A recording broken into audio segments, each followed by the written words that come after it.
I'm going to show you how to stitch out block 1A. This happens to be 1B, which is kind of the same block. The only difference you'll notice is the direction that the background quilting goes in.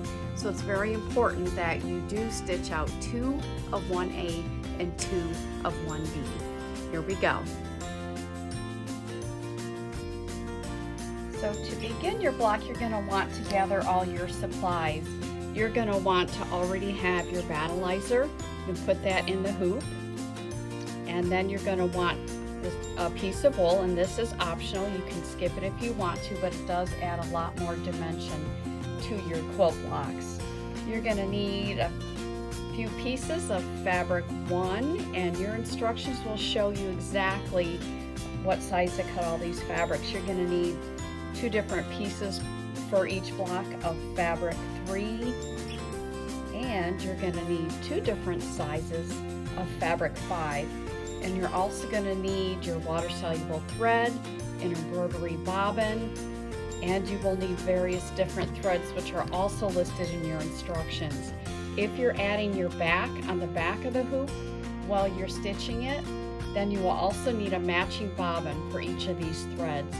If you're going to add the back at the end and stitch in the ditch, then you don't need to worry about matching bobbins, and you'll use your embroidery bobbin thread throughout the whole block. So let's get started stitching.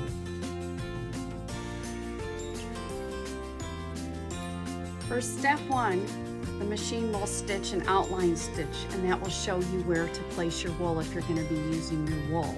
So we would do this normally with water-soluble thread. I'm going to do it with a light purple thread, that way you can see what I'm talking about.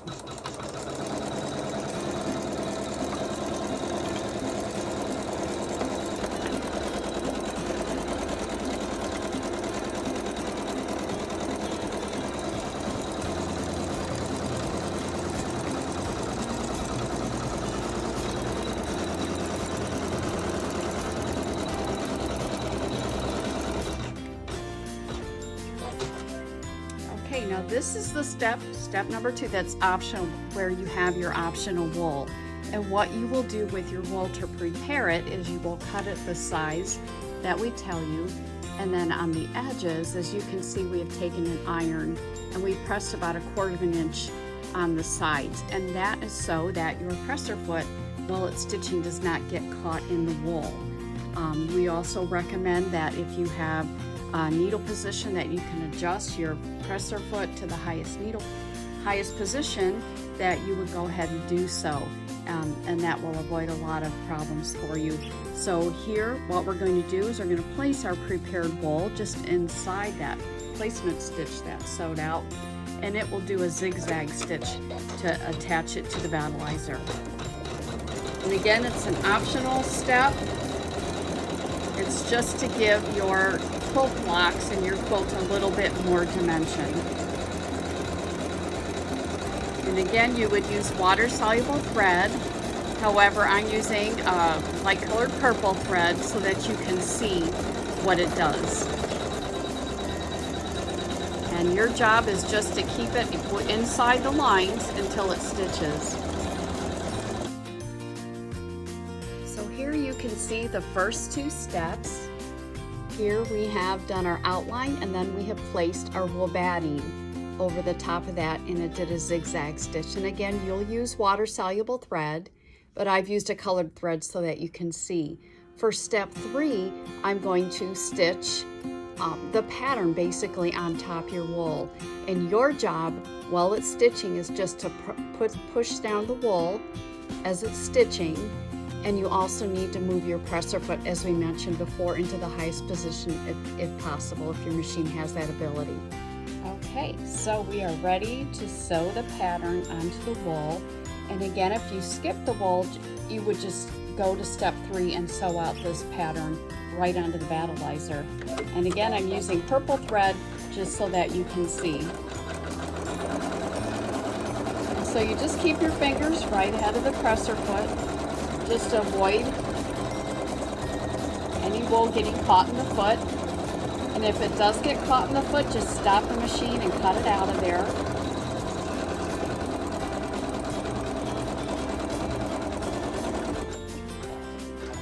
there you have it, step 3. For step 4, we're going to add our very first piece of fabric, which is fabric 5. And it's going to go right here on block 1A. So I'm just going to place it right side up, right over the pattern that just stitched. And we are going to place it probably about 1/4 inch past this line here, because that will be our seam allowance. And I do have water soluble thread now in the needle. Up until this point, you will use water soluble thread all the way through. And so now I'm going to sew the tack down of my very first piece of fabric. And just hold the fabric so it doesn't bunch up or pucker, and let the machine sew that out. Now, as far as trimming it, anywhere inside the block you will trim it to a 1/4 inch seam allowance. So I'm going to trim that. I'm going to move this. And I'm also going to trim it 1/4 inch over here on this other side, because there is a little tiny piece of fabric that will be pieced in there. So I'm using my hoop scissors to cut that. Anywhere inside the block, you will leave a 1/4 inch seam allowance. And read the instructions, that will tell you exactly how to trim it.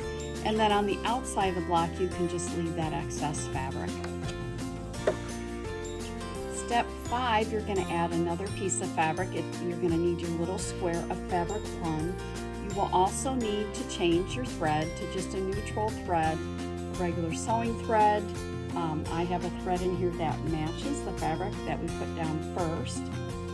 But you're going to take your little square of fabric 1, and over here on this side, you're going to place it right side down with the raw edges even. Remember, when we trimmed it 1/4 inch, you're going to put it raw edges even with that.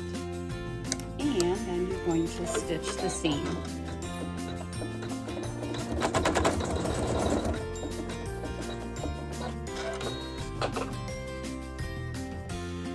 Okay, there we go. And then you're going to flip that fabric right side up. And to show you what I'm doing, I am finger pressing the seam after it's flipped and then smoothing it out.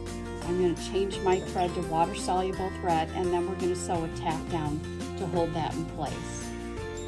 Okay, I have my water soluble thread in there, and we're stitching a tack down to hold the fabric in place. Now, some of you are probably wondering, why are we using water soluble thread? You'll notice that we ask you to use a water soluble thread anytime it's going to be stitching on the edge, and that is so once you get all your blocks sewn together, that thread is not showing. If it does happen to be peeking out, it's water soluble, so when you wash it or dab some water on it, it will dissolve. So we are now up to step 7, which is another seam. So I'm going to switch out a thread again, and we'll put our next piece of fabric down, right side down, raw edges even, just like we did before, and we will sew the next seam. So step 7, I have my regular thread in the needle, and then you're going to grab this piece of your fabric 5, the larger piece, and as you can see, it's a rectangle. So you will need to put the longer side of your rectangle, make your raw edges even, with the right sides down over the pieces that we just stitched on there, and the machine will sew a seam.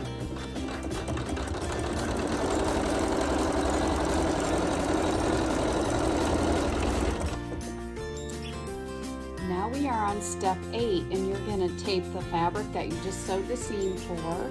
You're going to flip it so it's right side up, and you're going to finger press it. So you will just smooth out the fabric, finger press that seam,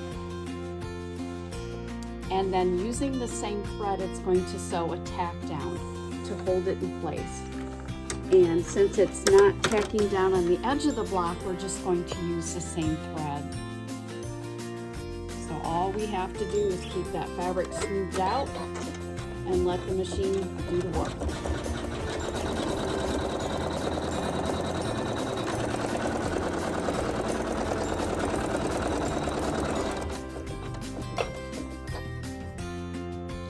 step 9, we're going to sew another seam, and it's going to be, let's see, this is fabric 3.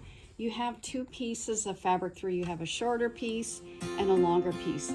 For step 9, you're going to use the shorter piece, and again, you're going to lay it right side down, raw edges even, and sew the seam.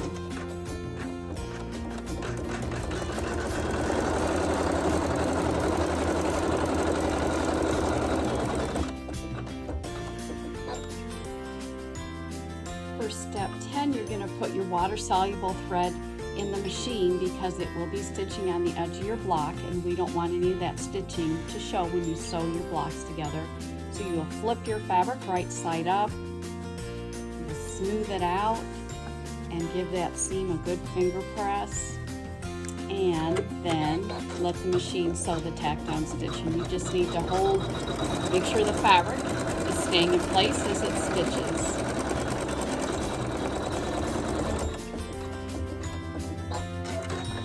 Now the next step is a seam, so we're going to go back to regular thread. So in step 11, you're going to use your longer piece of fabric 3, and we're going to place it right sides down with the raw edges even, and regular thread in the needle, and you're going to stitch a seam, or rather the machine is doing it for you.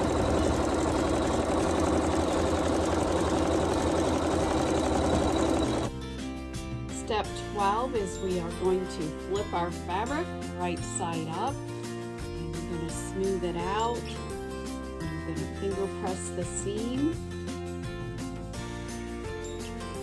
and using water-soluble thread, we're going to sew the tack down on the edge of the block. Just keep the fabric smooth so it doesn't pucker in the end.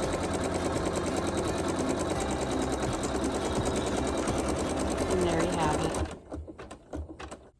Step 13, we're just going to hit the start button again, and with the water-soluble thread, it's going to sew the placement stitch for our applique.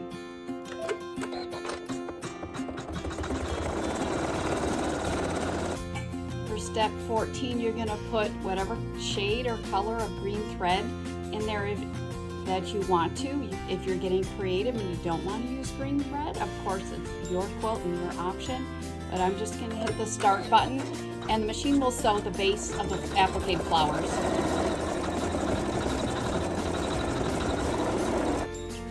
For step 15, you're going to take your fabric 1, your 2 rectangles of fabric 1, you're going to put it directly over the placement stitch that we stitched out, and you're just going to peek under to make sure that the fabric is covering sufficiently everywhere. In the needle, you can put whatever color you want. We recommend you contrast whatever fabric color you have, so I put a purple in there to contrast on my orange flowers.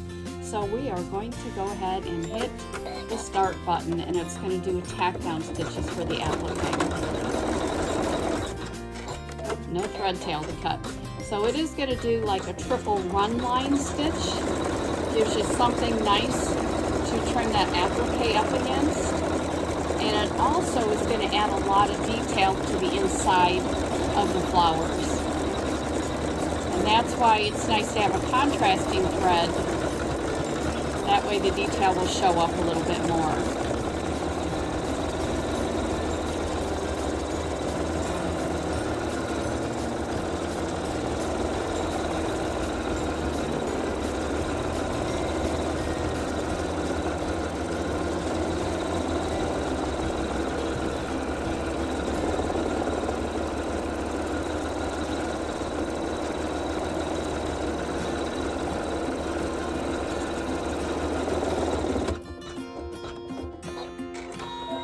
If you need to stop your machine, the machine will keep on going, but if you feel like maybe your fabric for your second flower is shifted or anything, just hit the stop button on your machine and double check and make any realignments if necessary.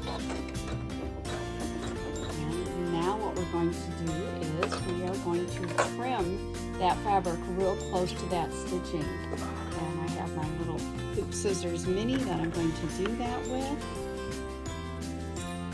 So here it is, all trimmed up. We're using our hoop scissors mini. I'm going to put it back on the machine, and I have thread that matches my fabric one, which is our applique fabric.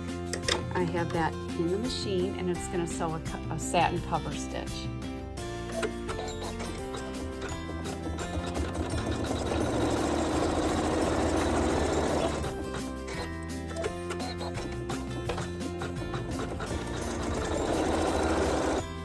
Step 17 is where if you're going to add your backing on the back of your block while it's in the hoop, this is the step where you do that at. If you're going to do that step, you would just take your fabric square that we tell you to cut a certain size depending on the block you're making, and you would just lay it and center it right over the top. Peek underneath, make sure you have even amounts on both sides. Do it this direction as well. And when you have it completely centered, just a light touch to adhere it to it. If you need to use like a temporary spray adhesive, such as a Sulky KK2000, you can spray the backing fabric like over your trash can so you don't get overspray. But we never spray anything right directly on anything that's in the hoop because we don't want our hoops to get all gummed up. And as you can see, it will hold without any spray at all. So then you would just put this right back on the machine, and with water-soluble thread you would stitch out step 17, and it'll just do a perimeter stitch around the whole thing to adhere that back to it. So this is a decision that you probably at this point have already made, whether you're going to add the backing fabric while it's in the hoop. After that, you have to have your bobbin thread match your needle thread with every step. But I've chosen to not add the backing fabric on the quilt that I'm making. So if you decide that you're going to add your backing fabric in like a 4-piece section all at once and just stitch in the ditch, you don't have to do the matching bobbins, which is kind of a benefit. One of the things that is not a benefit though is you don't have that beautiful quilting showing through to the back. So you'll have to make that decision in advance. So I'm not going to add the backing now. I'm going to add a bigger piece later and stitch in the ditch. So I'm skipping the backing. Each of our instructions will tell you whether or not you need to stitch this step or not. And some of them you can just skip over the step. Some of them you cannot. And the reason is because this portion right here does not have a water-soluble thread, a basting stitch along the edge. So we're going to sew this step anyway without the backing so that you have something to trim against. That's the reason that we're doing it. And the reason we didn't put it here is just to avoid extra thread changes from regular thread to water-soluble. So I'm going to go ahead and I'm going to stitch out that basting stitch now. Even though I don't have a back to hold it on, it'll give me something to trim against later. Okay, and we are using water-soluble thread for this step because it is stitching on the edge. And once you sew your blocks together, that way, if the basting stitch happens to show through on the front, then you can just get it wet or throw your quilt in the washing machine on a gentle cycle to get rid of that.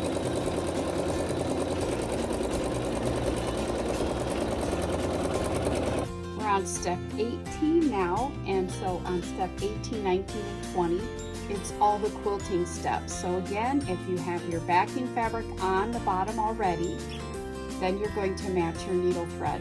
I don't, so I just have regular white embroidery bobbin thread in the bobbin, and I have thread in my needle that matches the fabric that's on there. Let's see, the fabric that's on there.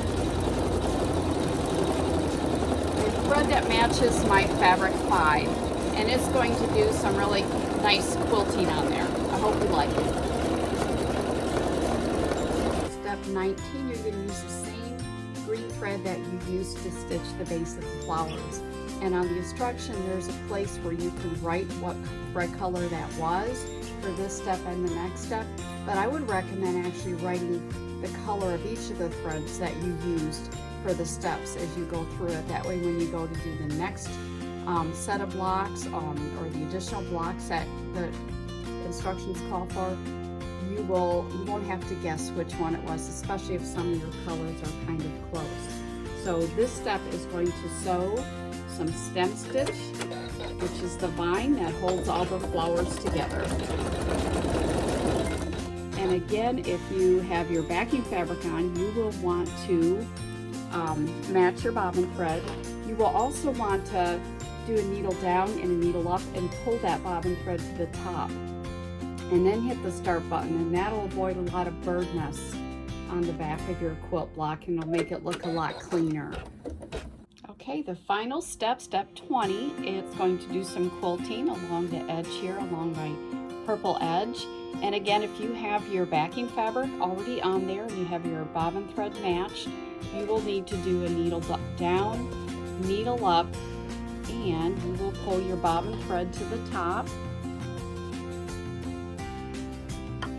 And you will hold it as you begin stitching, and that will avoid a bird's nest on the back. If you are adding your backing fabric later, it's not necessary to do that. Those little bird nests, if any appear, will be covered up by your backing fabric later on. So don't forget those two wonderful tips to help you have a nice, beautiful back. Block 1A is finished, and I just wanted to show you, hopefully you can see it in the video, I have 1A written on the corner here of my battleizer.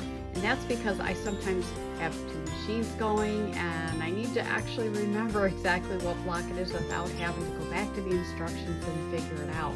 So just a little tip of what I do, and maybe it'll help you. So let's take this out of the hoop. And the other thing I would like everyone to do is you also have to mark your block, because you're going to start piling these babies up and you're going to not try and figure out, to be like a jigsaw puzzle, trying to figure out what goes where. Since I don't have a backing on mine, I can write right on the battleizer. Now I use black ink there, so keep in mind also that you don't want this to show through. So for instance, if you're using a white backing, that would definitely show through. So keep that in mind also. And then I will show you where to mark your block if you have your backing already on there, but let's trim it first. So as a rule of thumb with all of these is that if the edge of your block is going to have binding attached to it, you are going to trim 1/4 inch through all the layers. If there's side of your block, which is these two on this block, are going to be joined to another block, then you need to trim it with the metal edge of the trimmer by George. I like to start out with my border sides first, that way I don't trim off too much. So this is my border edge, and this is our trimmer by George. So first of all, I'll tell you more about the metal edge in a minute, is you are going to take that 1/4 inch mark and line it right up with the basting stitch, and then you're going to trim 1/4 inch through all layers. I will tell you right now, sometimes it's easier to flip it over to be able to see exactly where to trim. So I'm going to do that in this case. I'm lining my 1/4 inch mark right up with that basting stitch, and then I'm going to go ahead and trim this away. That's my fabric from the front. And I'm going to also do it on this side. So I'm going to flip it over and line up my 1/4 inch mark with my basting stitch. So now my two edges are ready that will have binding sewn to it. Now the other two edges that are going to be joined to another block is where we're going to use our trimmer by George. And our trimmer by George has the ruler side we use, but it also has the side that has the metal edge. And as you can see, there's a thin piece of metal there that is going to protect the fabric on the front from accidentally being cut. So you will just take your trimmer by George, and this, by the way, is the new 3.0, and you're going to just pull the fabric on the front back and just take that metal edge right up to that basting stitch, and you can feel it, it'll stop. And then very gently, because you don't want to pull too much out, just pull on your battleizer to get it nice and snug against the metal edge. And just do a visual check to make sure there is no fabric showing. You will need a 30mm rotary cutter, and it says that right there on the 3.0, in order to trim, and that's because that metal edge has this lifted up a little bit. And then just take your rotary cutter and with it straight up and down, don't do any of this because you will end up, first of all, you'll dull your blade, and you also could risk cutting what is trying to be protected. So just cut that away. And we're going to do the same thing over on this other side. These are the two sides that'll be joined to another block. Pull the fabric up, shimmy that in there, gentle tug, a visual check, and then a 60mm rotary cutter perpendicular to all that. And then you can trim the fabric on the front 1/4 inch from the basting stitch using the ruler side. So this is what the back looks like before it's trimmed. And again, I'm going to choose to trim from the back side, whichever you can see better, back or front. And then you can trim your fabric off 1/4 inch.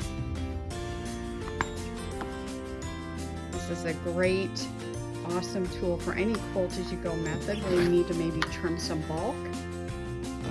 Get that out of the way without trimming things you don't want to trim.